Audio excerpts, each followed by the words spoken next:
Welcome, everyone. Dr. Anthony Criniti IV here, also known as Dr. Finance. You're on the Dr. Finance Live podcast. We got an incredible guy today here. We got Eric Berman. Folks, Eric Berman, let me just tell you a little bit about him. He's currently the founder and CEO of Brandetize, a full-service, performance-based digital marketing agency. And a lot of the things he does is just incredible. He works with a lot of high influencers and celebrities and just doing amazing stuff for a very long time. Let's get to know our guest here today. Thank you, Eric, so much for being here. How are you, sir? I'm fantastic. Thank you so much for having me. I feel honored to be a guest today. I'm honored to have you here. So thank you, Eric. So the way we start this out is we'll do a quick 30-second snapshot if you want to tell us about yourself, just to let our audience know. And then we're going to get into your full story right after that. So welcome, Eric. All right. Well, I'm glad you said 30 seconds then full story, because I was going to oh boy. I mean, the quick and dirty right now is, I'm, father of 1 + 1 on the way. And I'm a, individual who's focused on working with a lot of people that are out there trying to make a difference and trying to make a big impact. And really our tagline is, helping experts build their empires and helping people make big impact by finding people who are doing big things and helping them with their brand and their messaging getting out there. So we can, like I said, impact our goal in the next 10 years is impact 1 billion lives by helping serve others who have that message out there. And so we're really excited about doing that. That's incredible. Thank you, Eric. Appreciate you. So Eric, we're going to go back with your story. Where are you originally from? Originally from Los Angeles, a place called Encino. There was a movie after it's called Encino Man, but that wasn't me. But yeah, that would be the city I grew up. And then I went to Calabasas, by the way, home of the Kardashians before they got famous. So, wow. Yeah. I remember that movie. I actually grew up in a video store in the 80s, so I got to watch a lot of free movies. So yep. That was pretty cool. Who was in that again? I forgot. It's been a long time. Encino Man was Pauly Shore. Pauly Shore, and then the other guy, the funny guy. Fraser. What was it? Brendan Fraser. Yeah, that's it. Brendan Fraser. Yeah. Thank you so much. All right. So what was it like growing up your first 10 years? Were you from a very successful family, or did you start out from humble beginnings? Well, what I like to say, knowing what I know as you get older and adult, and you look back and you really don't know what life's like as a kid. It turns out we were kind of on the poor kids in a very affluent community, I guess you could say. So I don't know how to answer. In other words, I found out that my parents went above their means to find a house in a certain school district, which turned, the Calabasas and all those schools that were, really good school districts, and they were able to somehow get into a house. And we were the kids driving around in crappy cars while others had the nice cars as you look back. So I guess it's, life could have been a lot worse compared to a lot of other listeners out there. So it couldn't have been that bad, but that's what it was. That's what it was like. That's awesome. So what was your favorite hobbies growing up as a kid? Like, what did you like to do when you were younger? As a kid, I just, the typical kid loved sports, run around outside, not too much the video games, a little bit of that, but it was definitely running around and playing stickball in the streets and t-ball and going to all the games and, going to, my dad used to take me to the Dodger games and, all that kind of stuff. Did you do a lot of surfing? Didn't do much surfing, although a lot of people in my, that area growing up did. So I didn't necessarily go surfing. I like to go to the beach, but I wasn't a surfer. Okay. So from a business standpoint, were you an entrepreneur as a young child? Did you do a lot of, paperboy jobs and all that kind of stuff? Yeah, no lemonade stand, but I think I was always just curious about definitely finance, money. Not until college and after college, which I'm sure you're getting to, did I realize I was an entrepreneur. But I think looking back, I was I think really where the skills looking back was every part of my life, I was the guy who was friends with everybody in every group. I wouldn't be I was friends with the skate group, the football team kids, the kids in the accelerated classes, just friends with everybody. And I think that sort of continued on even when I went to college. I was the guy that was friends with everybody in every fraternity. I didn't join one fraternity. So that was part of my personality and led into, my career. That's awesome. I concur with what you just said too. I had the same situation for me too. It was I was an honors student, but I was able to glue the cool guys with the honors people. It's a hard position to be in, because you're always getting opposing forces, but somehow you need a certain personality to do that. So, right. Yeah. So what was the best job that you can remember growing up, in high school and stuff? Oh man, God, in high school. Don't remember too much. It was just odd and ends jobs, just jumped around helping out, doing some filing. I mean, you'll love my first job, actually, official job was I was a filing clerk in Planned Parenthood. How about that? That was my first jobs. My stepmom was a counselor, did something over there, and so I went in the back office, helped do files. Yeah, didn't really know what I was doing. I'm just doing a bunch of file stuff because I was really organized and good with math and all that stuff. So that was one of my first gigs. But I worked with like an accountant guy at one time, and just various jobs. And then even in college, I had like, as I was working, I would be like intramural referee, always doing 2 or 3 little side jobs to make a little extra money while I was in school. That's awesome. Thank you, Eric. So Eric, do you think that like you started developing this entrepreneurial skill set that eventually led to your success early on through the jobs that you took on, or do you think it had to happen later on, or it clicked in your 20s or 30s?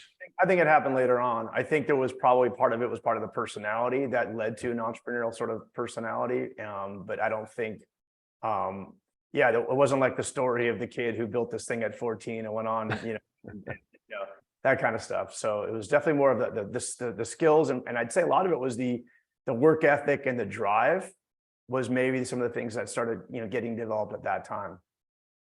Is there maybe 1 or 2 stories you'd like to share before we move on to high school and college, and then we're going to get into your success story of Brandetize, et cetera, that you'd like to share? Nothing really sticks out, prior to that. I was just a typical normal kid. It's sad because I didn't have any really crazy war stories of like, I was a pretty good kid. I was kind of like what you just said. I was sort of in the honors classes, and I did pretty good. And I was good personality with others, but I wasn't anything super crazy. Okay. Well, thank you. What college did you wind up going to? UC San Diego. So that really took me out of LA into San Diego, where I still am today.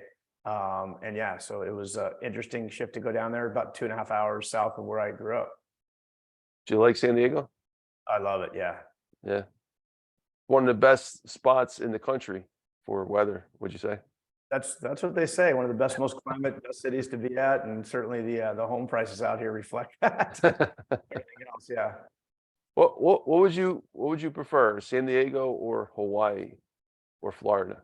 What would you say are like out of those 3? Obviously, you're biased, but yeah, I think it depends. For full-time living, I think Hawaii would be great to visit. I don't know if it might be tough because it would be a little bit, away from everybody to be in that time zone. You think of the allure of it, but then you think the realities of the different time zones and all that, it'd be a little bit tougher. And the ability to interact with people. And Florida, I wouldn't necessarily mind so much. I think I'd be okay going out there. But then you have the issues with family. So I think due to the circumstances of being close to family and all that, and if I had to choose anywhere in California, San Diego would definitely be number 1. yeah. And then Hawaii, you got cabin fever island fever from that. That's what I hear. Yeah. People, the island's so small after a while, it's beautiful at the beginning, but then, you're confined. It's not like the mainland. You can drive anywhere you want. Yeah, you and I are too extroverted for that island. Yeah. Well, thank you so much. So how was the University of San Diego? What was your major, and like what was your next moves after that? Yeah. It was actually UC San Diego, because there is a University of San Diego, but yeah, UC San Diego. It was good. It was an interesting experience. I started off in some kind of random major, which seemed cool at the time, called chemical or physical chemistry or something like that. And then I realized quickly that, oh my God, I'm studying and working all these hours and I cannot compete with these others, and I'm doing everything I can and I can't, I'm like barely getting like a C or, the first few classes. So I quickly pivoted over to what was called Quantitative Economics Decision Science, which later they renamed, because that's way too complicated, Management Science, which probably was the right fit for me in hindsight. So I made a good pivot. And it's so funny going to college, you just have no idea of anything. You're just like, okay, sure, I'll just do this. Seems good. I got some math, and you don't realize like how many of those that sort of forms your next, chapter, the people you meet, some of the stuff you learn. But as soon as I went into that and changed and pivoted into a different major and took those classes, it was great.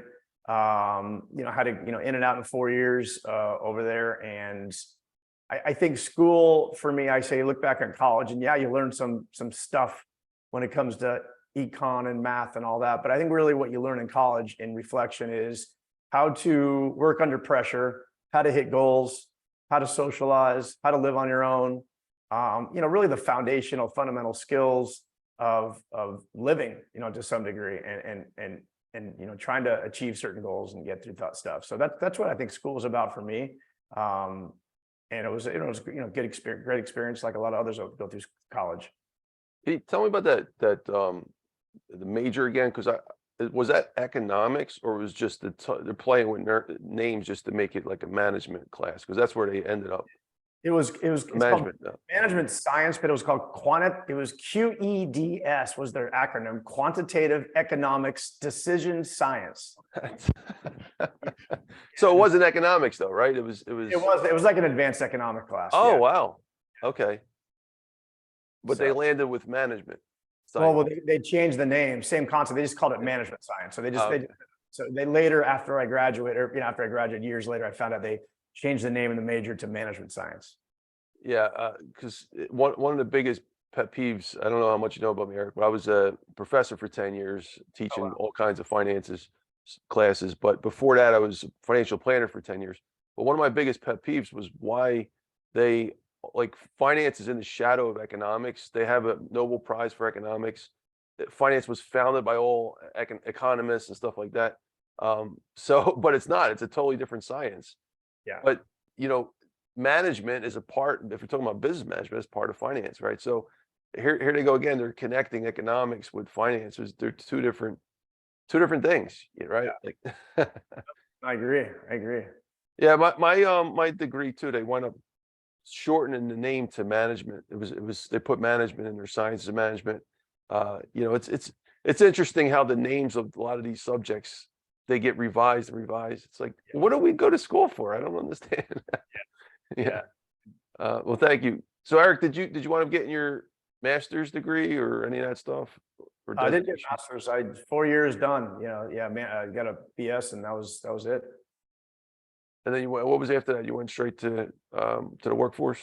Well, that's where the things sort of got interesting. So, I mean, I graduated at 21, and typically, you go out there, and I don't know if you remember back in the career fairs days, they all go to college, they go to campuses, and you might have gone that route. I'm not sure. They all interview you, and you get recruited by the financial institutes. Econ degree at at UCSD, a good school, and then they all start trying to recruit you. And I look back in time and realize that's probably where the early inklings of me being kind of my own entrepreneur, where I didn't jump like most of the people jumped into that first job. Oh my God, I got to get a job out of school. What am I going to do? Instead, I said, well, nothing appealed to me really. That seemed great. So I went and traveled Europe, like a lot of people do after college, and did the 2-month backpacking trip to explore that. Came back and I ran into a friend, and he was just saying, oh, actually I know what it was. I was working on a game, a board game concept. Wow. And that's what happened. I started actually having this idea, like the first idea that came to me, like, well, why don't we build a game? I started exploring it and doing this and digging into it. And I got it, and I was really getting excited to do something like that. And then I was just catching up with a buddy, and I was asking what he was up to, and he's like, yeah, I got this thing, we're doing this thing, we're launching this business. My buddy Mike's doing this stuff, really cool guy. We're going to try to do this and take over the world by doing. I'm like, oh, that sounds cool. He's like, yeah, why don't you come down and see what we're doing? So I went over there and met with the guy with the visionary about his idea. And I sat down, I'm like, wow, this sounds amazing. How can I get involved? And he said, oh yeah, we need all the help we can get. I said, great, where do I sit? And that was just like, literally, I just walked in that day and just started working for these guys who had a vision. And that was 2 or 3 people at the time. And I ended up being the number 2 guy, because the kind of a couple of people ended up going away, or the number 2 or 3 guy. And that entity was led to 10 people, led to 20, led to 50, led to 400 people. We raised through multiple rounds of close to $100 million. And I was the COO of what was the initial first Facebook of all Facebooks. It was the first social media company. There was a lot of pivots. It was called collegeclub.com back in the time. We started in 93, but we didn't really get known globally, at least US, mainly till about 98, 99. And it started as almost like the internet over the phone, where the idea was, how do you connect students using technology? Because the students were such a coveted market to the advertising community. how do you connect them in a technology in a way to make communication better? So first it was through sophisticated phone trees.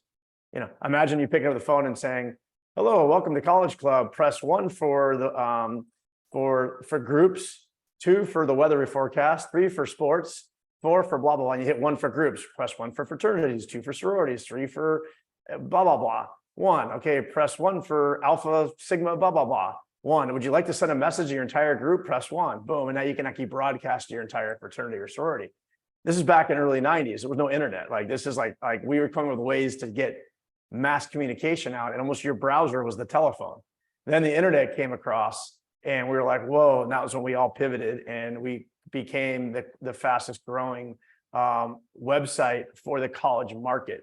So to give you context, we were actually #1 for the college demographic, and we were the 40th biggest site on the entire internet back in when we had filed to go public. Wow. So that was an incredible journey for 7 years of my life running around. What was your role? Sorry, Eric. My role was everything you can think of, minus anything with a tech name next to it. So, I did marketing, I did sales, I did biz dev, I did corp dev, I did COO. Ultimately, I was kind of the COO by the end. And that's all. I mean, I learned so much about business. One of the things I learned there was, the anti-hierarchical structure. It was more horizontal. Like it was like the CEO is a really good visionary and business leader in a lot of ways. Taught people that your job is to get really good at something and replace yourselves, not worry about losing your job. Find somebody else who really loves what you're doing a lot better so they can take over, take your system, and then you go start something else. So that's a lot of how I kind of jump from area to area. Like, okay, let's start the marketing department. Let's start the sales department. I create it, build some SOPs, bring somebody else in there, and then boom, off to the next thing. So I did a lot of the other areas of the business, help really build the culture, really work with the entire, every part of the company. I was the guy who, you have the visionary who goes in and promises a lot, says a lot of things, and then forgets half the things he says because he's on the next meeting. I was sort of following him to every meeting and making sure everything got executed. So I was the organized guy going through and hindsight, you learn your Myers-Briggs and your Colbys and all that stuff. And I realized I'm the big follow-through guy, and that's part of my personality. Quick start, high follow-through, all that kind of stuff. So we would go in there and just build, and it was an exciting time. I mean, I remember even some of the more difficult times is, here I am at 25, 26, and we're recruiting some serious talent, high-level people that in theory I'm managing. 25-year-old managing a 40 or 50-something-year-old experienced person that in the org chart would be underneath me. That was pretty intimidating, but I just figured it out. But but it was more about, ego aside, it was more like, hey, look, I'm gonna learn from you. I'm just here. I understand the system and the processes of this company, and I'm here to guide you through that and get out of your way, kind of thing. So just an incredible ride, and that filed to go public. We acquired 4 different companies, grew like crazy, and we were about to go out $500 million, and I was going to be retired at 28 years old. And took our first vacation in 5 years, the executive staff, as we had just filed to go public. And that was a weekend that I'll never forget, because it was a very rainy weekend in Playa del Carmen, Mexico. And that's when the markets crashed in April 2000, the first big internet crash, where some of your listeners will remember, some won't maybe. But anybody that was caught up in the first big internet crash absolutely will remember what happened, because a lot of people went from potential big money to losing a lot. And we were caught in a very difficult situation, because we needed a $10 million bridge loan to get us the IPO. We were burning $2 million a month. Wow. As being instructed by the board, spend, market share, don't worry about it. We'll bridge you, we'll go public, we'll have lots of cash. And as soon as that happened, all the money dried up. The $10 million bridge went away.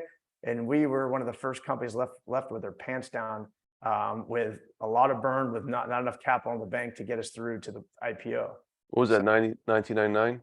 2000, April. Oh, it was in 2000. Yep. So crazy story. And it was very emotional, to go from thinking, working, 20s, man, I was working 7 days a week. We'd had mattresses in the company. I'd sleep there. It was no life. It was all that. And I was day after day after day, like all the time. And, built that. thought I was going to be, like I said, have enough money to retire, retired in my 20s, not that I would retire. And it was an incredible run. But in hindsight, it's a lot easier to lose money that you don't actually have. In other words, it was paper money. And you can't take away an experience like that I got in my 20s. I always say it's probably, I got a lot more experience in the trenches than I probably would have gotten, going to MBA school or something like that. So incredible journey. Yeah, that is amazing journey. And you did that for 7 years? Yep. When I was 21 to 28. Wow. So you basically sacrificed most of your 20s for this, but what you got in return was the experience of a lifetime that have brought you to the point where you're at right now. I mean, you're basically running a full steam digital marketing company. You're partnered with people like Brian Tracy. I mean, this is, most people would dream about being in your position right now. So, but would you agree to, if it wasn't for that early fail forward of your 20s, you would never have been able to get to this point?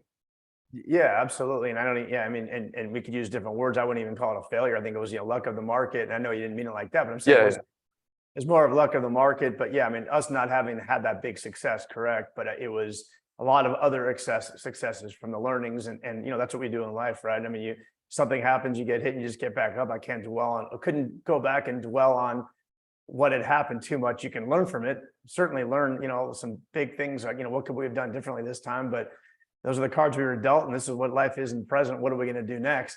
And, that led to another discovery in my life. You sort of look back in your life and what are the big, I always say, choose your own adventure, right? You go down different paths and you look at it and say, okay, I could go this path, or this path. Well, going down that direction was major path one, deciding, you look way back in life, what college you go to. Okay, that was a big decision. And then you say, because that's going to dictate your friends and what you learn. And then you go, okay, well, after college, what was I going to do? I could have gone down to a job, or I could have started something. Well, I went down that path. And then that was done. I had another big decision to make. Do I want to go partner with my other partner again and work on businesses with him, or do I want to go on my own and try to be my own entrepreneur? And that's where I ultimately ended up deciding to go, was doing my own journey. And guess what? I had a bunch of ideas again in my head. It was like, I have ideas. Let me come up with my ideas and execute on them. And I started doing that with some success. That's incredible. Well, it was definitely an incredible journey to be a part of an organization like that. I mean, especially during that time, you got to experience. I think a lot of folks these days, they should, especially in finance and business, they should study that era, the 99, 2000 era. There's a lot of facts that you can get from just watching how companies grew and died really fast. It was a very unprecedented time. And the momentum that was formed during that time for these companies were just off the charts, and only to have a big crash. Like, everyone thought that was the next thing. Like, it was, all these companies were going to be successful, and they were pumping in money into companies without researching their financial data properly, right? Like, it was all based on. It was such an unknown. I mean, you being a finance guy, the metrics wouldn't even add up. It was like, well, you're losing money. How do we spend when they're not profits? And it's just like, doesn't matter. Like, you got to go and chase it. And that's what that's what the markets were telling people at the time. Yeah. Can you elaborate on it a little bit more? What were they? It was the focus more or less was on like attention instead of like actual profits for these growth companies, right?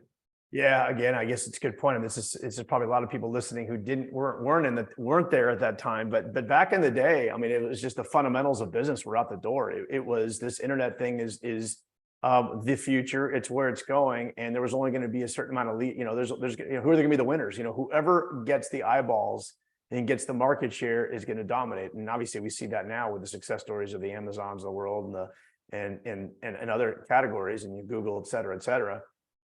So it was raise money like crazy and go spend on marketing to attract more eyeballs, and don't worry about making a profit right now, because profit didn't matter yet. It was market share is what mattered. Are you the number one? Are you the lead? For us, it was, we got to continue to be the number one place college students go to, and let's own that market. Now, look back in hindsight, you could see what happened in that industry. We were dead on. Everything we were building, we had a lot of the same tools that the next group of people, MySpace, Facebook, et cetera, had built. Side note, my brother was a founder at MySpace. So he ended up getting the social media big hit unlike his little brother. But I might have got him excited to go that route, but he ended up being a founder at MySpace and did really well on that exit. How many founders were there? 4. Your brother was one of them? Yeah. Wow. Whole nother story and interview for you, but Yeah. a crazy time there. So, as siblings like to do, I guess he we beat each other up, and he got me on that one. I started the brawl, and he came in after I was dusted and battered, and friendly competition, of course, and he ended up getting me on that and having the good exit on the social media game. But I was saying but yeah, so I mean, we had the right idea, but just timing. I mean, and you look in history of markets and timing, and sometimes they're not. Sometimes markets are cruel to you on the timing, and for us it was.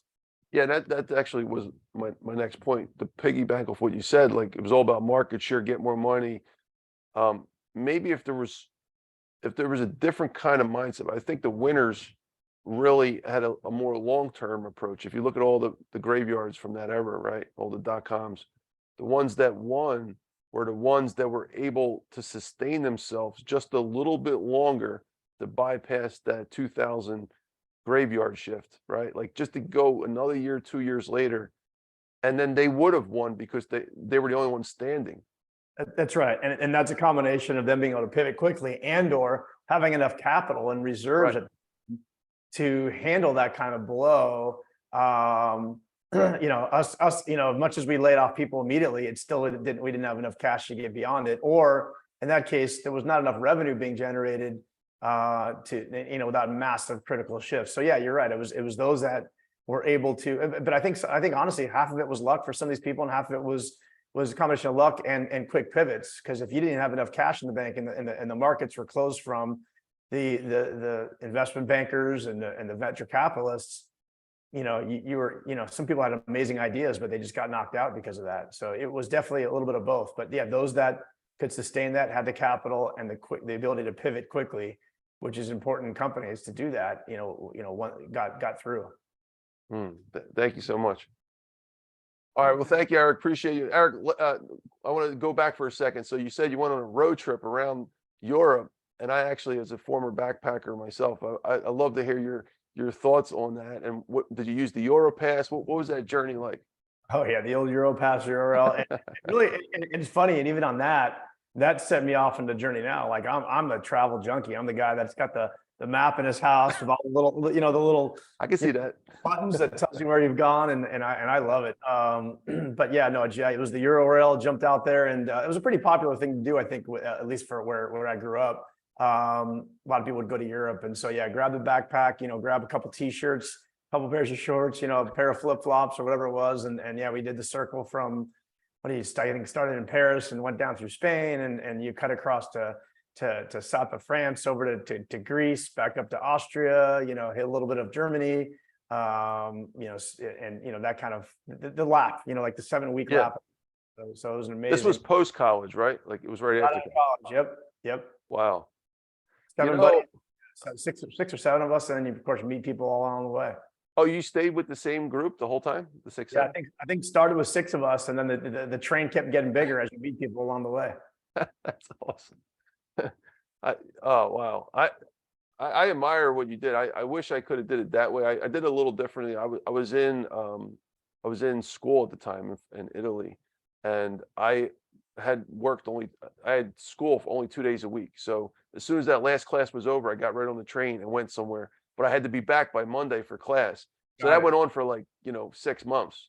That's still fun too. A lot of areas you can go in Europe. Italy, right in the middle there, you could jump around. Yeah, it was strategic. Yeah. But I noticed, maybe you can comment on this. At the end, I was starting to venture into places nobody else wanted to go. I went into Eastern Europe and stuff like that, and I was losing people. They're like, nah, I don't want to go there. I'm like, you don't want to go to Romania and see Castle Dracula? They're like, nah, it seems a little sketchy. I'm like, all right, well, I'll see you. So I don't know. How did you sustain 7 people the whole time?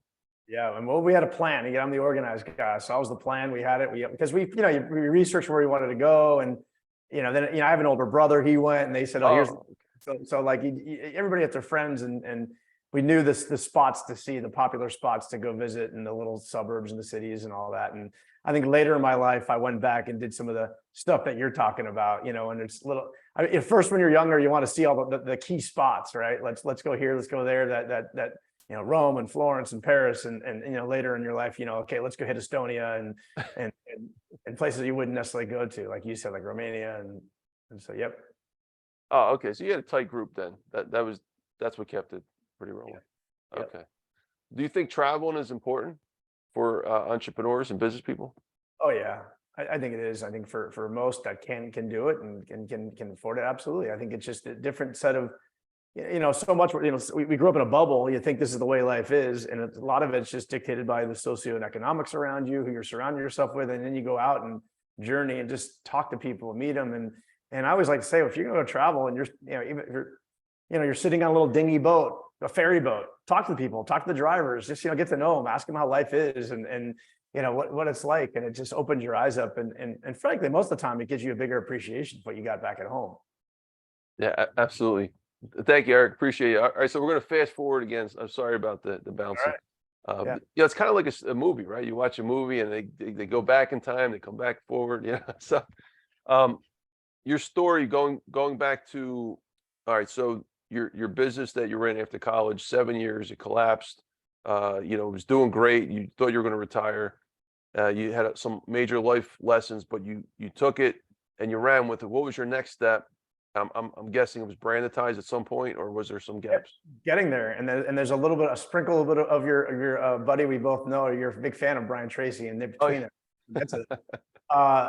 So this is what I said. I had a chance to do something else with my former partner, the guy that started that company, or I just started having other ideas. And funny, actually, I am going to segue our travel conversation in a second, because I'd gone to Club Med a few times. A fan of that back in the day, and I had an idea, and ideas typically start to come, and I realized as I progressed through my career that an idea for me is when something doesn't seem to make sense. Like, why are things done this way? It's got to be more efficient, or like I just like there's a problem, and that's pretty obvious in hindsight. Is what problem are you solving by this new business, right? So I'd always notice problems, but because I'm action oriented and I just like to just high follow through or high instincts. It's like, well, I'm going to do something about it. Like, I see something doesn't make sense. Well, why don't we just do blah, blah, blah? So I had an idea for Club Med, actually.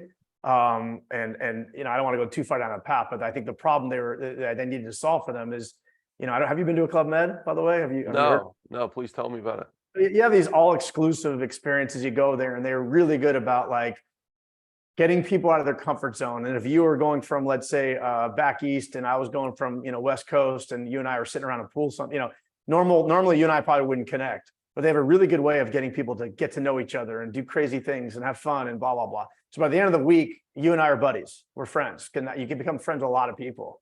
But they take a lot of pictures, but they lose the relationships. They don't have a way of keeping the community going. So my big idea for them is, well, why don't you create something called My Club Med, where you're taking pictures, you're aggregating, and you're allowing everybody that went that week to stay engaged and get to know each other. And by the way, they might book again on Club Med, and maybe they come back, and you get the customer to come back again, and you're at the forefront. So they liked it, pitched it, and next thing you know, I'm now traveling to these Club Meds, helping set up and build out this whole My Club Med business. I'm like, this is great. I had an idea, and now I'm getting flown to Club Med. But more importantly, it gave me confidence, because this is the first time on my own that I'm coming up with an idea and I'm putting the pieces together. And I'm like, wow, I actually can do this. And I'm now, yes, I was the number 2/number 3 guy at my first company, but now I have the tools and I've learned a lot and seen a lot I can start doing on my own.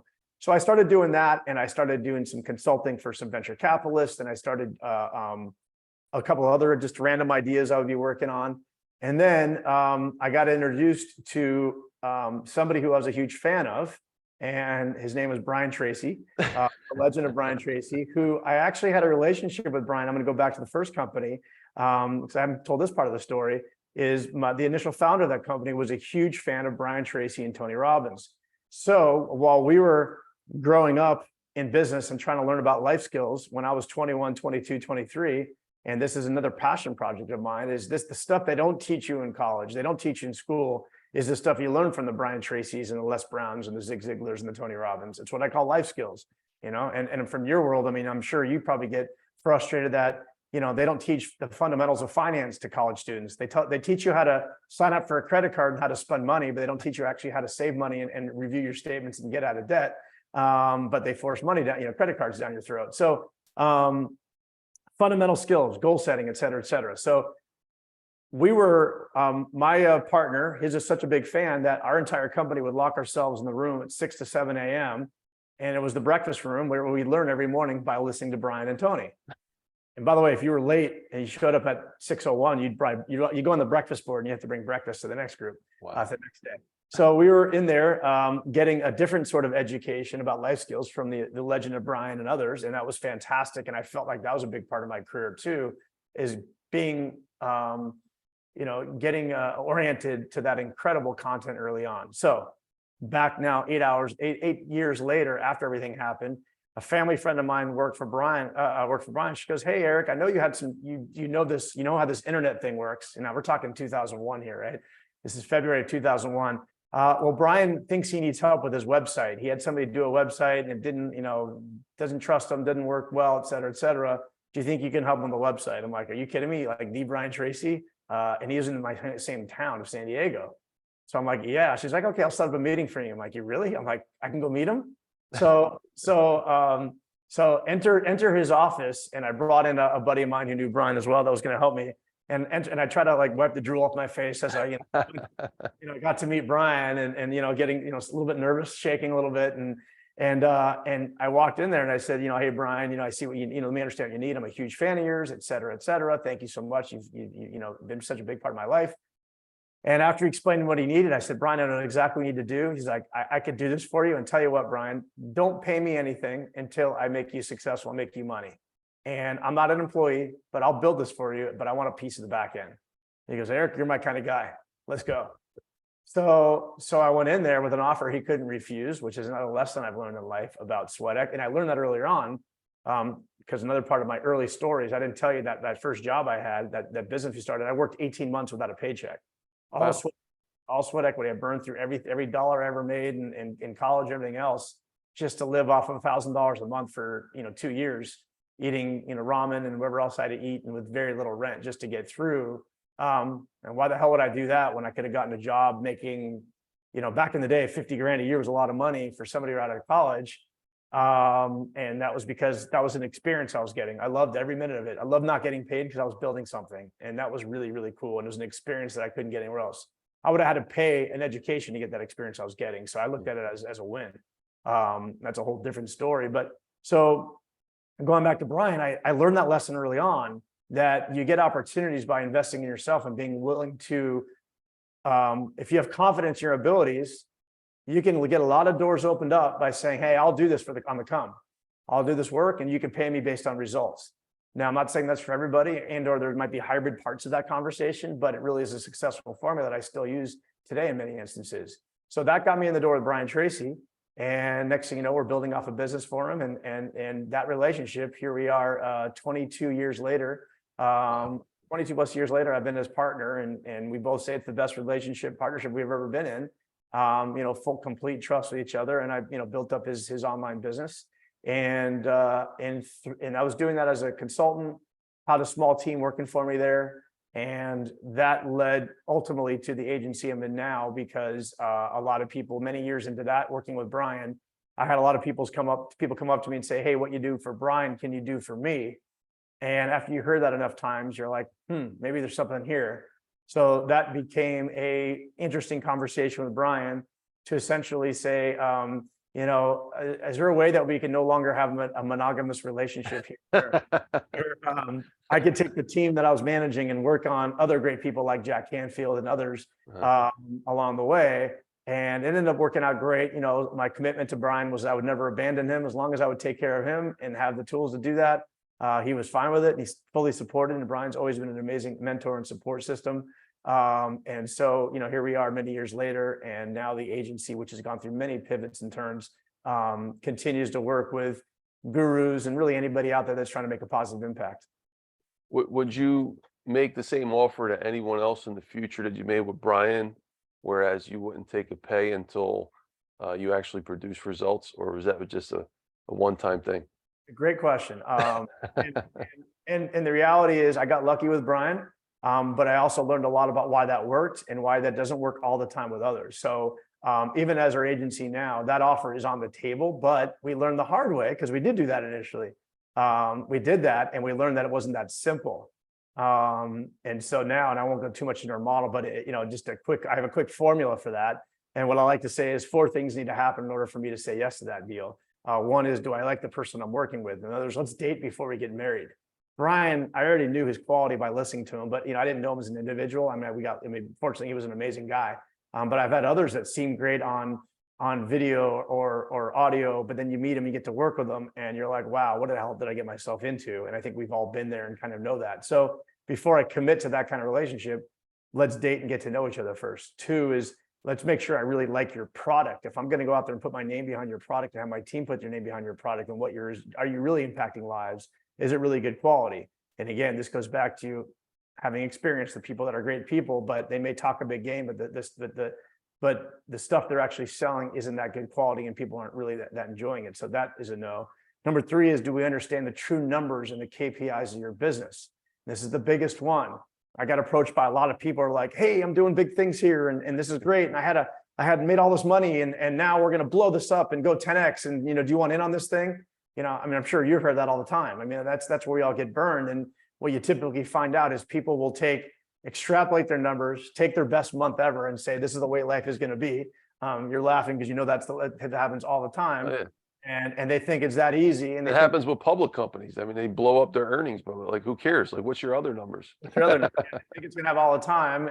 And everybody thinks it's so easy because as they should be, they're so they think their stuff is the best stuff in the world and nobody should consume anything else. And everybody, once they hear about it, is automatically that's typically what we get into.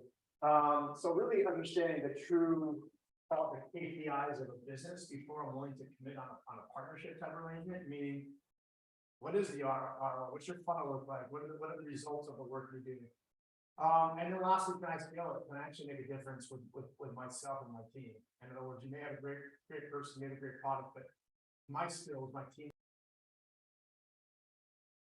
Sorry, a little tech glitch, folks. We're back. Got Eric. Sorry. Yeah. So I don't know exactly where we lost I dropped my mic for a second, but yeah. So I think ultimately, I said the last phase. Once we know that we could really scale this. The last phase is, do we have the capability, meaning me and the team? Is it an area that we're good at that we feel like we can actually make an impact and difference and grow the business? So that back to your, and it was a long answer to your question, but I wanted to kind of weave in kind of the learnings and the lessons that we learned the hard way about the model. So I could still walk up to anybody and say, yes, I absolutely will go in partnership with you. However, I have some criteria that needs to be met before I'll go out there and put my name out there and put my neck on the line for you. So what if they checked off all the first 3 boxes, but they're a growth company per se? They're an individual growth, like from a growth perspective, but they don't have all the numbers together yet. Like, would you still take them on? Yeah, I'll take them on, but in that case, it's more of a, hey, why don't we do more of a typical retainer model? Let's have a finite number of months for that. Like, hey, why don't we agree that we need this much time for us to get our head around that number. And at that point, we can revisit the conversation with the intention that if you're paying me, I'm just throwing a number out, let's say, 20 grand, a month, let's take that number. And by 6 months from now, our goal will take it down to 0 and make it a percentage, or take it down to 10,000 and make it a percentage. In other words, we're all trying to achieve that same end game, which is for us to partner with you. But and I also will turn and I'll tell the prospect or the potential customer, like, this is for both of us, because if we're going to cut a deal on a percentage of the business and you want to pay me X percent, you might be negotiating the wrong number to me. You might be giving me too much money. Say, hey, I'm going to give you 33% of the company of the profits or the net revenue. And I'll be like, well, great. Well, you might have made a big mistake. So let's get in there, really understand the numbers before we agree to that number is. And your typical clients, what do you look for as your, like, I know you already mentioned in that specific deal situation, it's a unique question, but generally speaking, what kind of clients are you looking for your model? We tend to have two avatars. So I think that frankly, the preferred avatar is somebody who's already got an established business and they're probably doing, around $1 million, maybe $1 to $5 million in revenue. And they have a bit of a small team and they really need to scale and get to the next level. And they realize they're hitting that block. The common thing we get is that they'll bring on their right on person and they're wearing every hat in the company. And they're like, I'm overwhelmed. We don't even know where to start. We're doing too many things. We're stuck at this mark, and we realize we now need to bring in a team to really get us to the next level. And they have something that's already up and working. And we look at it and say, well, great, we could easily scale this. We clearly see the map here. Let's just get the strategy aligned, make sure we're on the same page, and let's get going. That's a little bit, and really in the same case, the avatar is out there building, and I should probably have started with this. Typically work with a lot of individual brands, individuals that are creating content or products that make a positive impact. So we started with like the Brian Tracy and Jack Canfield from Chicken Soup, and others in different niches. So we have people in real estate and finance and others that are teaching stuff that typically when you consume it, the end consumer is gonna have a big win when they consume and they learn the product and they learn the things. We do a lot more of that and a lot less of, hey, we're gonna sell you a widget or an Amazon type of product. That's just a commodity. I'm not saying we haven't done that and we don't do that from time to time, but typically we stay in a lane of working with, experts, gurus, influencers, authors, et cetera, et cetera. The second avatar is one that's newish. That is like, maybe they're coming out of a CEO of a big company and they have a big itch they want to scratch in a passion project. Hey, I want to go out there and now teach this thing. I haven't built anything yet, but I got a desire to blow this up and do this kind of stuff. And we say, okay. Well, most of these people we try to frankly turn away because they don't have the stomach to do what it really takes to build up a business. It's not easy. It takes a lot of time and a decent amount of capital to do it right. And I think a lot of people that think it's easy are misguided and probably put people down the wrong path. It doesn't mean you have to necessarily, really there's two options for the people that are trying to start off like that. You could definitely bootstrap and find people that there's a lot of models out there to follow, but oftentimes, the creatives, the people with the vision and the big ideas aren't necessarily the best implementers. So you have to find somebody willing to go along that journey with you that'll help you do that hard things. That's going to build a funnel for you. That's going to do the branding and the design and the web and all that stuff. And so there's different ways. So typically that's our second avatar. And for those people, we're just very direct and upfront about what it takes to get there. And you also do the social media. So like you would take over someone's Facebook account, Instagram, LinkedIn, all that stuff, Twitter, and take it from scratch, set it up, and continuously monitor it and stuff like that too. Is that correct? Yeah, absolutely. An easy way to say it is so our company's called Brandetize. We think of brand and monetize together, and we say it's really the combination of any successful business marketing: brand, build, monetize.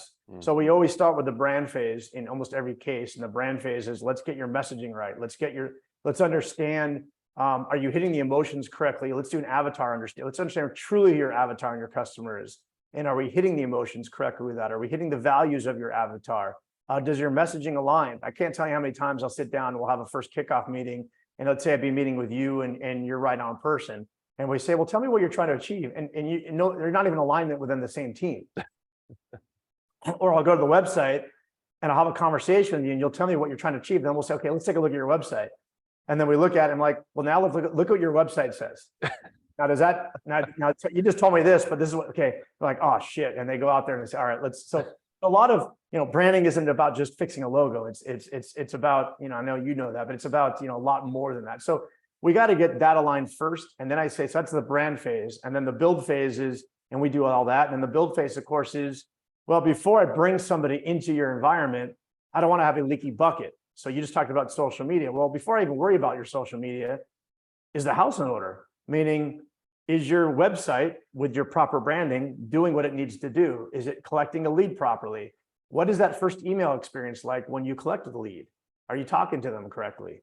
What is ultimately you're trying to sell something?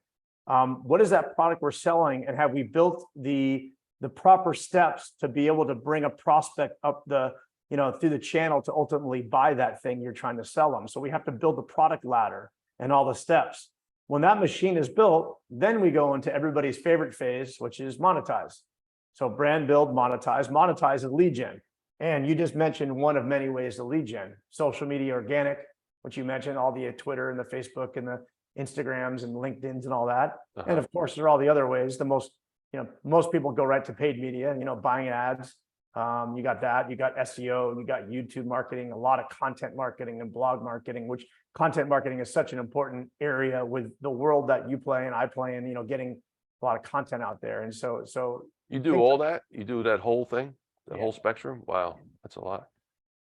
Yeah, so yeah, we do it. And sometimes, frankly, if there's an area or two that we don't do, we have partners that we white label or bring in to ensure. And think of us as, we're either doing it or we're the strategy behind it and the high level management to ensure the machine runs. But think of us as a one-stop shop where you don't have to go work with multiple different kinds of people. You kind of have one person that stick handles everything.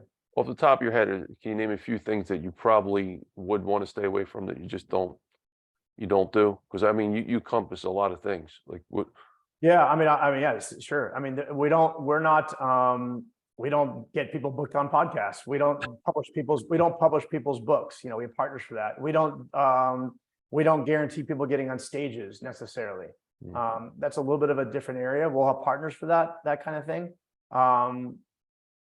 Actual certain types of software and high tech, we're not out there. We'll do a lot of website and other things, but if somebody's like, hey, I need an app built that's going to do all this kind of functionality, we'll bring in kind of development partners for that. Well, 3 out of the 4 things you mentioned, I could probably fill those gaps. I'm involved heavily with the writing world, the speaking world, and the podcast world, obviously. So Great. Thank you, Eric. Appreciate it. All right, so fast forward to finish your story. Brandetize been going on for like 20 plus years, I imagine. Is that right? And if you could take us to present after that. Me as a consultant working with Brian Tracy has been 20 plus years. Brandetize was founded in 2014. 2014. Yeah. Wow. Okay. So and then this is what you're still currently with Brandetize. If you want to bring us up to present, how's the company grown over the past 9 years, et cetera? Yeah, I mean it's been ups and downs and a lot of pivots and turns like any other business. I mean, you find no matter what business you're in, there's a lot of obstacles and you got to stay on your toes. I mean, I think a lot of it was us trying to figure out who we want to be when we grow up, and we're still always learning and pivoting.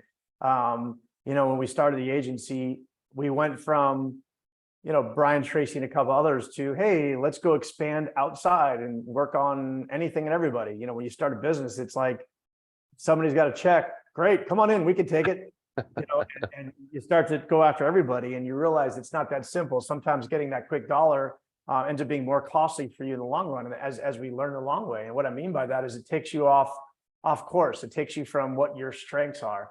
It allows you to be too wide versus niched. And you hear focus all the time. And I remember reading books, yet I wasn't even doing that correctly.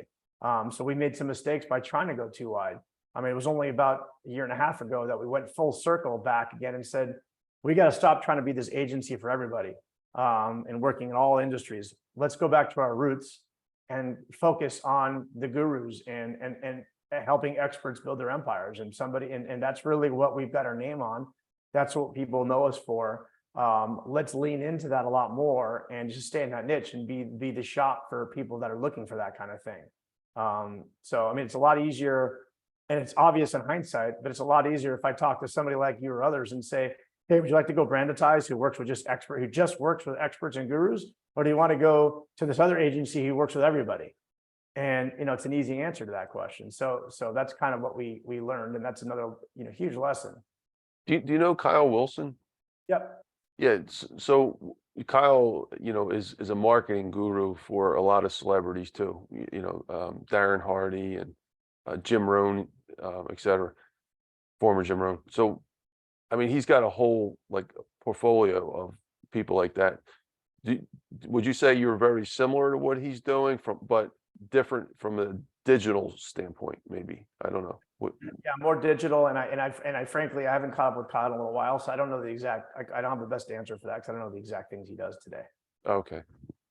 All right. Well, thank you, Eric. Appreciate you. And these days you are still in San Diego, and you're surfing. Not surfing yet. Yeah. On the to-do list? Well, it's on the to-do list. Yeah, we're doing it. I'd say golfing and enjoying family and I would say horses. I am involved in a syndicate of horse racing. Wow. We have fun. I've been to the Breeders' Cup. We've had some horses in the Breeders' Cup. We've been in the Winner's Circle a number of times. I had really fun pictures of me, and I dream of having the picture of me in the Winner's Circle. I have a bunch of them now. And when I was single before I met my wife, they'd be on the walls. And of course, since got married and all that, they've been taken off the walls and they're in the garage.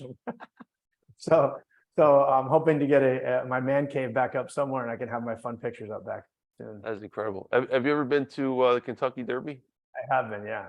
We have not had a horse in the Derby, but having a horse, what a lot of people know actually is having a horse in the Breeders' Cup is arguably bigger than Kentucky, or it's pretty comparable, if not bigger. Kentucky Derby, for anybody, because I'm now a horse race guy, I learned this the hard way.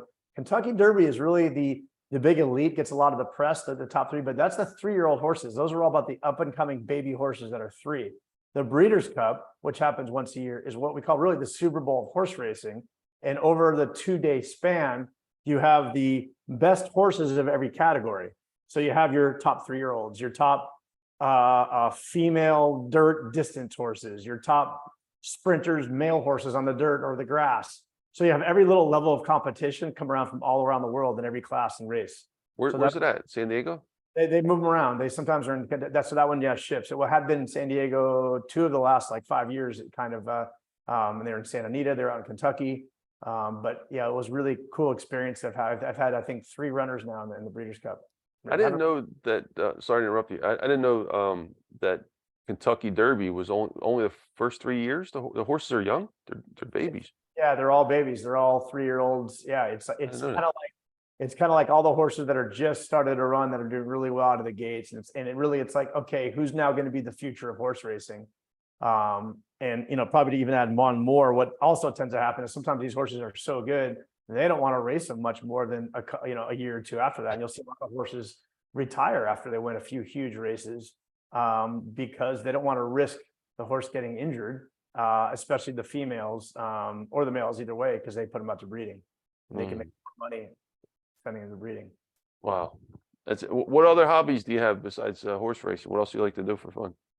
I mean, just it's just still the usual travel. I say, yeah, travel a lot, when I can, hang out with buds, watch the sports, converted from the Dodgers to the Padres when I moved to San Diego. Yeah. What's your craziest travel story? God, craziest travel story. Been to so many places. That's PG. Yeah. I mean, it's just been fun. I mean, to explore, Russia, before, right now I wouldn't go there, but I mean, just interesting to see that. And then, the China and I went Africa. I've been to Uganda. That was an incredible experience, crazy experience there. We did some big donations and went down there. It was really, really cool. I mean, that's an unforgettable one. To like you said, Eastern Europe, places that people wouldn't go. I didn't go to Romania yet, though. I'm jealous of you on that one. I did Estonia and Sweden, amazing. That whole up there in Copenhagen, up that parts, and Thailand, and a lot of cool stuff. Yeah, Thailand's beautiful. Yeah, there is most people don't realize there is Count Dracula was real. He was Vlad the Impaler, and he has a house in Transylvania. Wow. Yeah, yeah, it's a very interesting place. Supposedly he had a lot of people that he had killed on spikes outside his house. That's why he was called Vlad the Impaler. Wow. So, yeah. Wow. But yeah, thank you, Eric. All right, so Eric, we're going to move into the next segment here.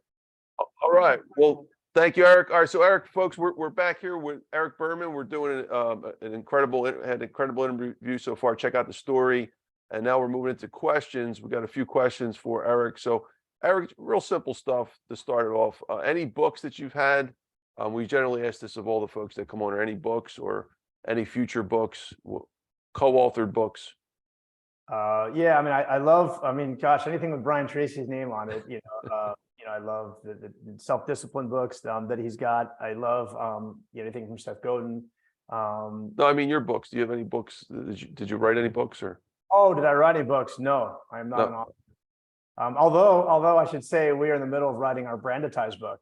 So that stay tuned for that one. With Brian Tracy, right? Not with Brian Tracy. Yeah. Oh, are you serious? We're going to be integrating Brian Tracy's stories in there. Yeah. And I'm sure he will help endorse it. Okay, Eric, I'll be right back. 1 second. Folks, I'll be right back. Hold on just a second.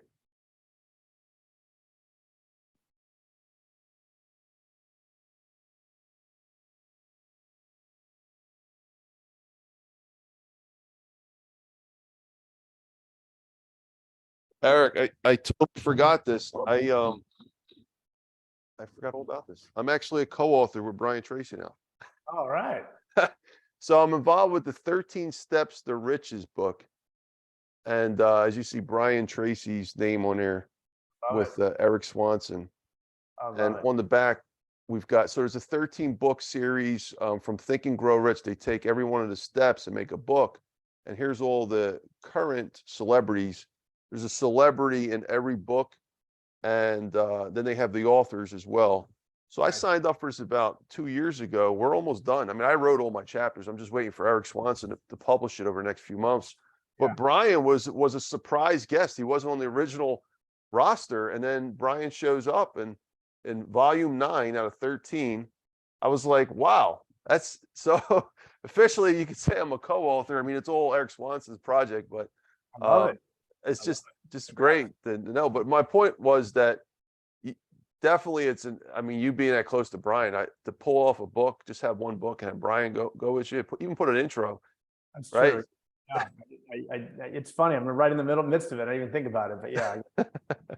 And I'll write the forward if you want, or anything I can do to support you, Eric. So appreciate that. All right, Eric, thank you for humoring me with that question. All right, so we already talked about Brandetize a lot, but if you can add a few more things about it. I got a whole question dedicated just for Brandetize. Anything else you want to talk about? Maybe a minute or so. Yeah, I mean, it's just been an incredible road. It's fun.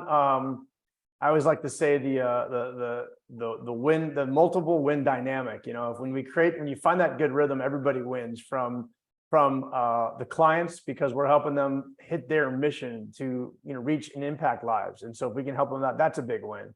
The end customer who consumes the content of our clients, they win because you're reading something and you're absorbing something that's going to make your life better. So that's exciting.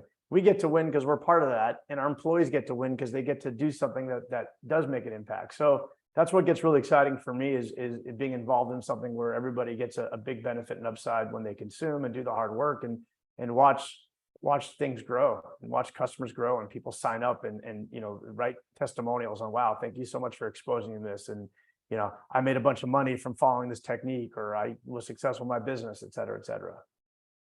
Just thinking outside the box, Eric, did you ever consider, or maybe you already did, I don't know, taking a celebrity before they were a celebrity and making them a celebrity? I think that would be a great publicity stunt for you. You take someone that's a diamond in the rough, make them a diamond, and sharpen that when it's done. And then that's your baby, Funny you say that. We're working on something now called Celebritize. So with that model. Yeah, exactly right. Yeah. So in that case, well, it's interesting for me personally. One of the challenges about running an agency is there's not a lot of equity value in agencies. Yeah. So we're, and I don't know if this is one of your questions coming up, but what's next for me / Brandetize? It's trying to come up and reinvest some of our time and resources into projects where we actually own and partner a little bit more so. We do have some. Even though we have some shared partnership performance deals with clients where we get a percentage of the upside, we aren't true equity partners. So us being able to actually invest more capital to own a percentage of a business and build our own products that make a positive impact, that's where we're going to be leaning into, where we can have more enterprise value from that. That's incredible. Yeah, and I also have a big mastermind group that I can tell you about too, which is I got a whole question for that. Yeah, absolutely. Thank you, Eric. All right, Eric. So we talked about your ideal clients. If you want to maybe touch on that a little bit more, and also some of the celebrities that you've worked for. Obviously, you mentioned Brian Tracy and Jack Canfield. Anyone else that comes to mind? Oh wow, celebrity side, not so much. Met a couple along the way, but yeah, no, haven't. John Assaraf too, right?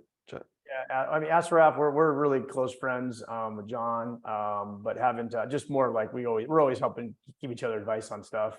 But yeah, not too much on celebrities. I forget Phil Towns?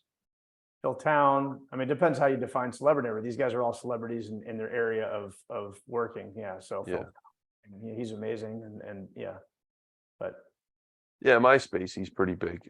He was actually on the show before Shark Tank. I noticed because I'm friends with Laura Langemeyer. There was a show called, I think it was called Millionaire Mindset or something like that. It was Phil, it was Laurel, it was Barbara Corcoran from Shark Tank. This is right before Shark Tank. wow. And then David, yeah, there was one other person, David Bond, and they were on this show, and the next year Shark Tank comes out. So, and Barbara wind up going with them, and I think Mr. Wonderful came down from Canada with one of the other folks. So, so it's sort of a celebrity, I would imagine, right? I mean, Yeah. it's not like The Rock, but Yeah. For you and I, they're celebrities. A lot of people don't know. All right. Well, thank you, Eric. All right. So, what is marketing? Maybe in a minute or so. Let's go a step back here. What is marketing? What are we doing here? Marketing is ability to get the word out there so that people want to consume your products. So people need to understand, the proper marketing is going to allow you to sell better because you're out there, you're positioned properly, and yeah, just getting your name, getting the right brand and the assets out there, so people and knowing how to hit the right places at the right time with the right message. So we're trying to attract people, pretty much, right? Yep. Whatever our business is, it doesn't matter if we're a mom and pop business or a giant corporation. We still have to get customers, because if we don't get customers, the business is dead. That's right. Right. Yep. So next question is, what is more important though, marketing or sales? Depends who you're asking. Which day, you ask a salesperson.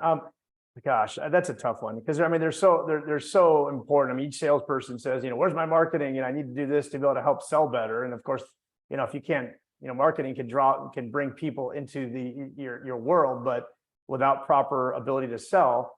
But again, even on the selling, it depends. Like selling can happen without a quote salesperson. You think selling, I need a person on there to sell. Well, good marketing and good copy and good sales copy, which is now, now you're a gray area, will convert with the proper marketing. So they all really just kind of, need each other on that side. So I don't know who wins that battle. It's pretty close, but they need each other.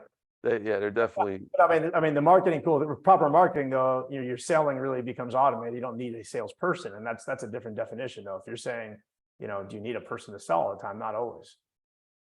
Yeah, I kind of left it open, but you hit on a great point. Brad Lee was on here in, I think, December, and Brad Lee's an incredible salesman, and he taught, Grant Cardone a lot of stuff. And interesting thing, he actually admitted because Grant was a marketer, and Grant, blew up his brand for marketing. And he goes, I guess watching the way Grant went, the argument is closed down. Like, marketing would be more important because you can have 1,000 like average salespeople that can be better than one great salesperson, right? And that by default, the answer should be that marketing is better. If you can have all these different automated systems that are just average and they're selling, they're going to beat that the greatest salesperson in the world all day long. And if you measure versus net profit, the conversation's over, because like. Well, right? you helped me with my, I was trying to be, I'm a little biased. I was trying to be neutral. I agree with you. Yeah, but your point is valid though. It's so important. Like you can't ignore sales when you look at it from that angle. Like you can't say, well, marketing is, maybe it's more important, but you can't sacrifice it, right? Like you got to have a sales chain. Like I said, and there's a great area. I mean, good marketing, but at some point you're bringing people to somewhere where they're reading sales copy. So even Grant and everybody else, they still got to get somewhere. I mean, he could be out there, but I mean, he's great, but I mean, he's as much as he's doing marketing, he's so good at selling just naturally. That's true. He's got that instinct. And what do you want to say? Are you doing marketing right now, Grant? Or are you selling? I mean, you're That's just right. And who's right. And like, let's say he's talking to another influencer, right? So maybe he's not selling in the old school way. I'm selling you a car and we got 100 people in line, but every person he talks to, the sales engine's on, right? right. He's going to say, well, in order to do marketing, you got to be all over Instagram and you got to be, out there and saying things that people don't want you to say necessarily. And just, because that brings in more people. That's all marketing. Well, yeah, you're also selling, indirectly what that thing. You're telling people to go, get your, invest, the way you're investing strategies, you're selling. You want them to ultimately buy your product. So simultaneously, he's got two engines turned on at once, the marketing engine and the sales engine at the same time. Right. He's an anomaly. He's great. Thank Eric. Great points. All right. So what do you think of public relationships, just around the bases with this conversation? Where does public relations, PR fit into this whole model? And is it even necessary? I mean, are most of the PR people out there, is it a waste of money to spend money there when we put it somewhere else? And what's your thoughts? Well, it's a waste if you're spending money, not getting results like anything. But I think, look, it's just a marketing channel. Can it be useful? Absolutely. I think part of what's important in marketing is what a lot of people don't fail to do is proper strategic. And one of the things we do now as a company, that one of our pivots we did a couple of years ago, change has been really effective for us. And this is a long part of your answer, is that oftentimes we'd have clients come to us and say, hey, I need help with my website and I need help doing this, this, and this. And they're telling us what they need to do. And they're saying, go make me a proposal on this. And you're like, okay. And like, that's almost like me going to the doctor. And I learned this by reading a great book. And it's like going to the doctor and saying, hey, doc, my knee hurts and I need you to perform that arthroscopic surgery with that certain laser that I read about, that my buddy told me about. Can you get going on that and send me a proposal for that? Doctor will look at you and say, you crazy? I'm not going to just go ahead and prescribe this kind of surgery without doing the proper diagnosis. So one of the things that we learned in marketing, and that we do now, is we say, before we'll work with you, we got to do and prescribe you what you're telling us what you think you need. We're not going to prescribe that to you yet until we do a proper diagnosis and do a full strategic review to understand what your needs are. Then we can focus on a plan to fix your knee, in this case, fix your marketing, fix your business. So otherwise, in the doctor world, that'd be malpractice, right? So like, you're basically asking us to perform malpractice by not doing it, taking a step back and doing what you're asking us to do. So to answer this is a long answer to your PR question, but I'm also weaving in some of the stuff we do at Brandetize that's been really a huge win for us. Back to PR. Well, I go back and say, well, let's take a step back and do a strategic analysis. Is PR the best channel for you that's going to achieve the desired results for what you're trying to get? The answer may be yes. I don't know. I mean, it's one of many channels, in which case, okay, well, if it is the right channel, and then the question is, well, where do we want to do PR? There's so many ways we go. Do we go all in, and do we have to spend a lot more money because you need to be on a TV show? Do we want to say, have you on a local TV station just to get you on news, to say you were on the local channel news station and use that as sort of a gimmick and hook to see, hey, I've been as seen on Channel 5 local news? I mean, there's that route you could take, and there's a lot of things out there to go. Hey, I need to be, in some kind of magazine article. Okay, well, what's the reach, and who's the readers of that reach? Like, who cares that you're in this magazine or this article if that's not even your avatar? But then again, you might argue that's okay, because that just you being in that, we can now put that on your website and say you've been on there, and that gives you a credibility sign to say that you've been on there. So the answer, it's a complicated answer, but I think the answer is you have to really do an assessment to say, how can you get PR to work for you in that example? That was a brilliant answer, actually. One of the things I found too was that, and correct me if I'm wrong, from your experience, have you seen that a lot of PRs agents, not all of them, I'm just saying many, they will accept your money. They won't do the holistic review or analysis like you did.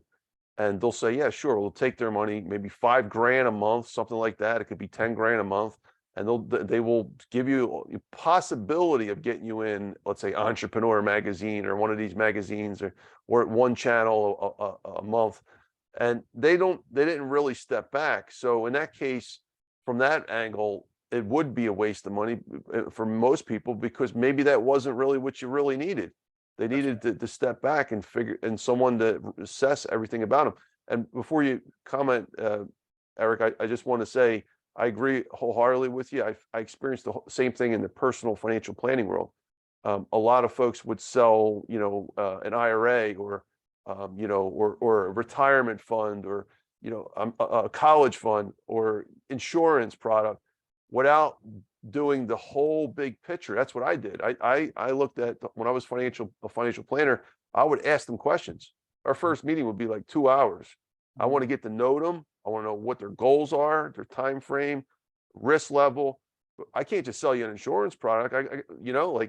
But I see the similarities in that world with this world that you're in. Yeah. Right. Exactly. No, you're right. It's funny. Yeah, definitely a correlation there. And I can imagine it's frustrating from you too when that happened. Yeah, absolutely. Well, thank you, Eric. Appreciate it. Brilliant response. All right, Eric. So we're going to move into Brian Tracy. How's it feel like to be partnered with Brian Tracy? What's that feeling? I mean, going from an idol to actually a partner. We've got to talk about this for a second. That's amazing. Yeah, I mean, it was. I mean, now it's been so long; it's sort of the shock is worn off, if you will. But the admiration I have for him is never worn off. I mean, he's an incredible person. He's always there. I mean, he's so kind, and I've talked to a lot of gurus and heard stories, and Brian really is out there genuinely, always looking to help serve people, and he's always been there to support me. It's always anything you need, Eric, and we have that kind of relationship. So it's been cool. I mean, it's great to have him as a mentor, somebody I can call if I ever need something. But we have that relationship for each other. And so it's been neat. It's been really special and helped on our career, frankly. I mean, we're still, I'd say leveraging his name in a sense, to be able to get more clients is still very helpful.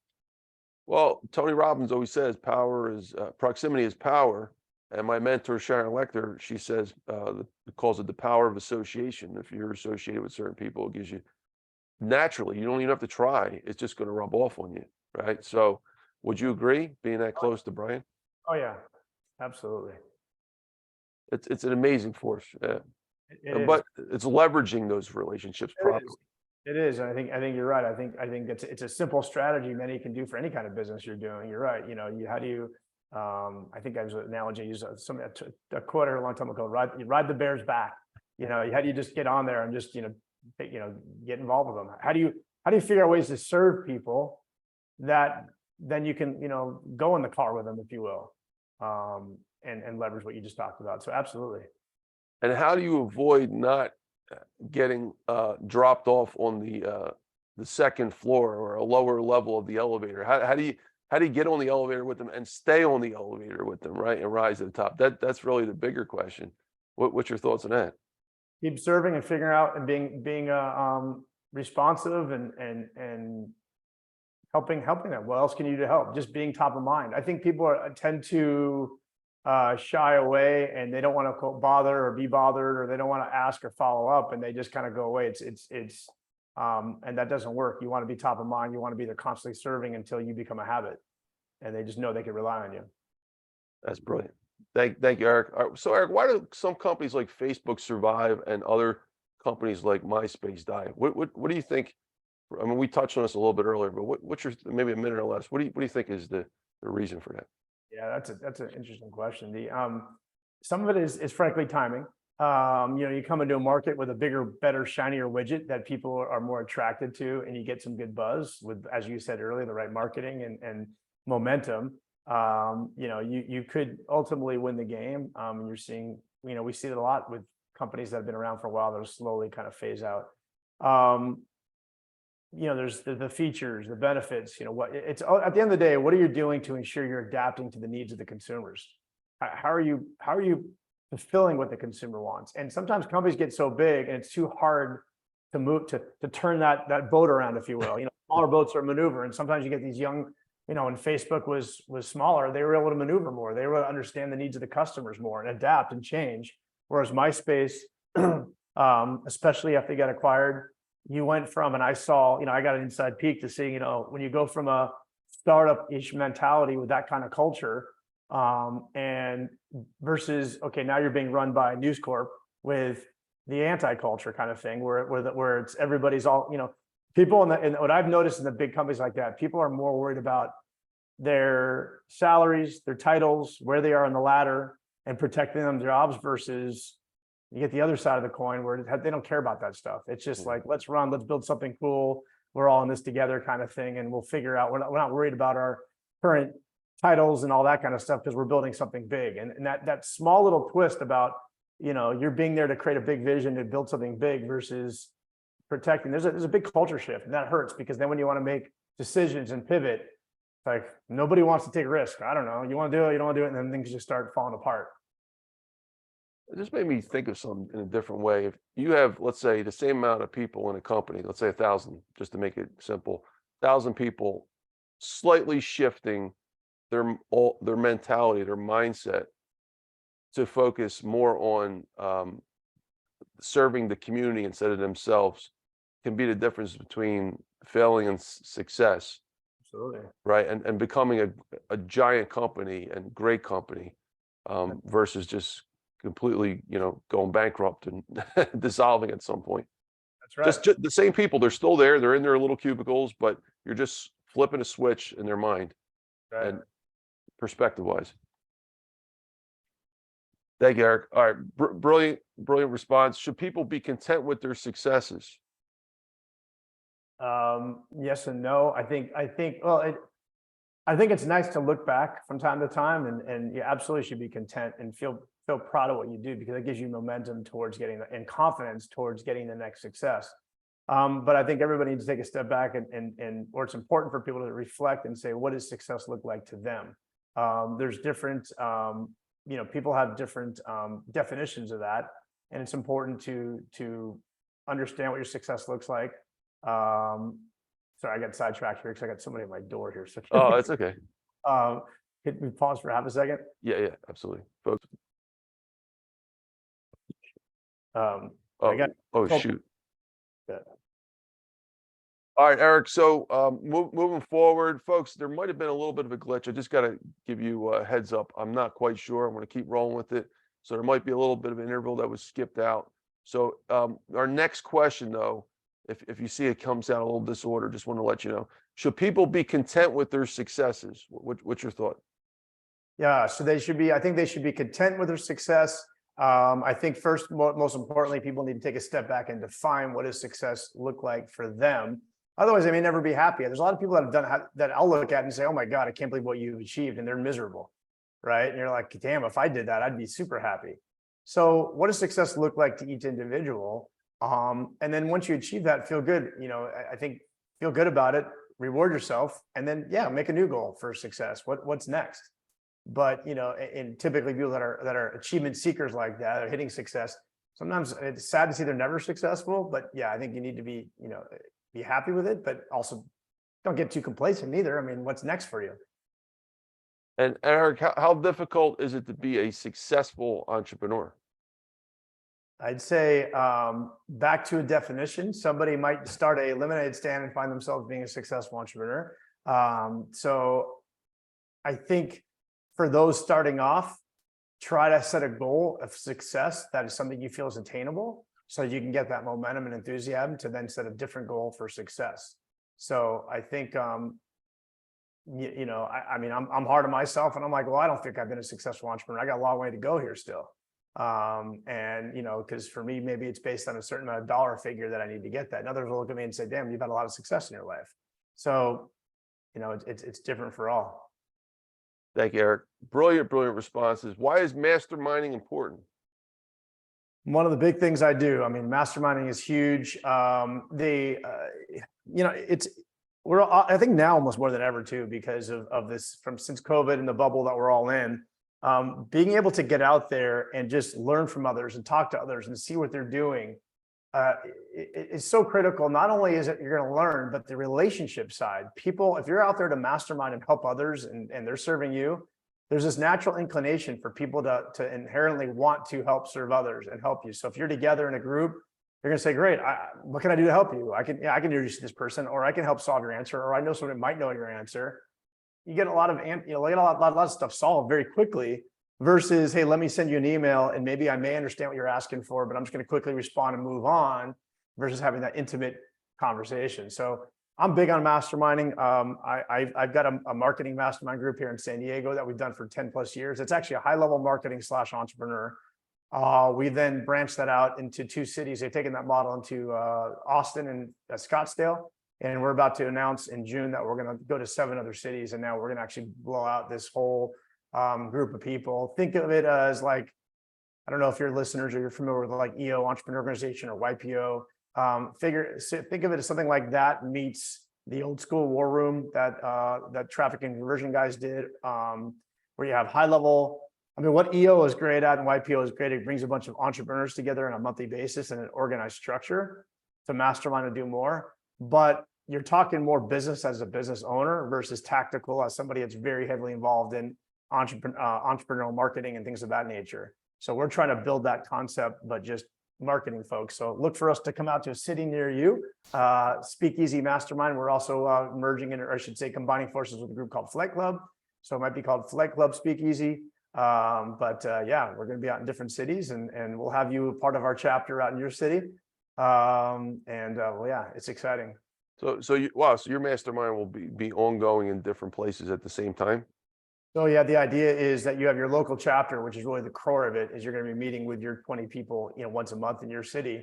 And then that's going to roll up into all the different cities. So as you travel to different cities, you can meet up, and there's going to be a website that connects you. So I may ask, hey, who has an answer to this question, and I'm now connected to everybody across the U.S. Wow. Yeah. I like that. It's really good. Thank you, Eric. All right. So Eric, what types of masterminding events? Okay. So I asked you, why is masterminding important? My second question was, what types of masterminding events do you lead? So you just answered that. Any other thoughts you want to add to that? No, other than, happy to help share and give feedback on anybody has questions. I'm a big fan of that. And I was told that if I was going to do a podcast or others, I would be talking a lot about networking and masterminding. So. Absolutely. All right. So thank you, Eric. Appreciate it. Now we're going to go into our temple questions. I've asked all the major speakers on here, the guests from Les Brown to Stephen Covey. Basically, these are just temple questions for different, mostly business type questions. But the first one is, can one book change the world? In about 30 seconds each. Yeah. Yes. So why? Yeah, because I think if one book gets people to take action in a direction that is positive, then it can. Yeah. Brilliant. Thank you, Eric. What role has networking played in your life? Massive. I mean, networking has gotten me a lot to where I am today, and I do it all the time. And I think it's so critical. Is mentoring important? Who were some of your mentors? Everybody should have a mentor and think about who they can learn from. I mean, Brian Tracy was my mentor. My first partner in my company that I talked about was a mentor. I created an advisory board for my company, and I got mentors there. Obviously, people have family that are mentors, but I think try to find people. Sometimes people are scared to ask, but a lot of people that are successful are happy to be mentors. They want to serve. Brilliant. Thank you, Eric. And what are your favorite financial books? Do you have any favorite financial books? Oh man, I think I don't even know if that's your thing, business or money. Yeah, like I said, investing. all Brian Tracy books are good ones. You're doing that to protect yourself. You have to say that answer. Yeah. No, there were ones I really do. They're my favorites. Yeah, thank you, Eric. All right. So next question: do we need money to survive? Yes. I think we do. I mean, it'd be easy to say no. I mean, but I think ultimately to survive, we need some kind of Maslow's hierarchy. We need a little bit of money to get going. I mean, to level, if you want to survive with different money, different locations, you need less money, but I think you do need some money. Brilliant. To extend that, is finance necessary for everyone? Now, finance, the science of finance, managing money, managing wealth, all that stuff. It's an interesting question. Is it necessary for everybody? To learn about that stuff. To learn about it. I think if you said, is it necessary for everybody to learn about it in order to not screw up, then I'd say yes. Is it necessary to live? No, but it doesn't mean you're going to have failures along the way. So I highly recommend it and encouraged. Thank you, Eric. How important is having a purpose in business, and what is your purpose? I think it's extremely important because it's really a North Star as a guide, and our purpose is to impact 1 billion lives over the next 10 years. And what is your purpose? I mean, our purpose is to impact 1 billion lives over the next, is really what we're out there to achieve. And we do that through working with the right partners that have that great thing that they can teach others. So for example, you're teaching people about finance, you're impacting lives. That's what we want to see. Positively. Positively, yes. Okay. All right. Thank you, Eric. All right. What would you like to accomplish in the next 10 years or so, and why? And you kind of wanted me to ask you this question early in the interview, so here's your chance. What do I want to accomplish in the next 10 years? Well, in addition to what I just said, as far as just impacting more lives, I think personally, I think it's how we get there. I want to do it more with stuff that I'm more of building myself out, building through my own ownership, because I'll get more joy personally from that. I do get joy doing it through others like Brian Tracy, but I think for me, that's my goal for the next 10 years, is to have more being able to impact lives through the brands and products that I create. Brilliant. Thank you, Eric. And last question, what would you like to be your legacy to this world when you're all gone and you have to go back and look at your tombstone? Yeah, I mean, nothing's cooler than, I think this goes back to first company. And I think a feeling I got when I was sitting at a restaurant and I overheard people talking about the product that we were building. And it kind of is a segue into what I was talking about and how much they enjoyed the product I'm building, and seeing smiles on faces off something you created. That to me is really killer. I mean, I could talk about family legacy, and that's sort of like obvious, of course, my family and kids and all that, having an amazing life, but and being able to be successful based on my kind of coaching and mentoring. So there's that side 100%. But as far as the business side, I think it's being able to create a product or do something where people you don't even know out there are having a better life based on something you did. That's brilliant. Well, thank you so much, Eric. I want to thank you for being here and joining our community today. And before we conclude, I would like to give you the opportunity to say anything you want. The floor is yours, Eric. Anything you want to tell us? Well, no, I just really appreciate the time, and I'm glad everybody, if you hung in there through this interview, thank you for your time. More importantly, for listening to this. Hopefully, maybe you picked up a thing or two. If anybody wants to reach out to learn more about anything I'm up to, it's just Eric, ERIC at Brandetize.com, and happy to have a conversation. Just mention Dr. Finance and you go right to the top. All right. And you're on various social media platforms as well, right? Yep. Yeah. LinkedIn, Instagram, mostly LinkedIn, Instagram, a little bit of Facebook still. All right. So you got that, folks. Put Dr. Finance in. He's got lots of emails, so you want to make sure you're at the top of the email list. All right. Well, thank you so much, Eric. Any other thoughts? Oh, the Clubhouse. So, folks, if you're not listening to this 1,000 years in the future, next Friday, May 12th, between 7 and 9 p.m. Eastern time, Eric's actually going to be our main guest speaker. So if you want to hear him live on Clubhouse, that's the time to be in the Dr. Finance Masterclass Club. So, Eric, thanks again, brother. I appreciate you being here. Looking forward to doing many things with you in the future. I'm going to conclude out. If you could just wait for me in the green room, folks. Dr. Anthony Criniti IV here, also known as Dr. Finance. You've been watching the Dr. Finance Live podcast. Don't forget to subscribe to the website, drfinance.info. We have the newsletter there. We also have a podcast page where we'll be placing this stuff. We're going to be boosting this out to YouTube. We're going to be blasting out the 10 plus major podcast directories. And as well as if you're interested in learning about finance. So here's my first book, The Necessity of Finance. The second book, The Most Important Lessons in Economics and Finance. And then The Survival of the Richest, folks. Thanks again, folks. We'll see you on the next episode. Thanks, Eric. Thank you.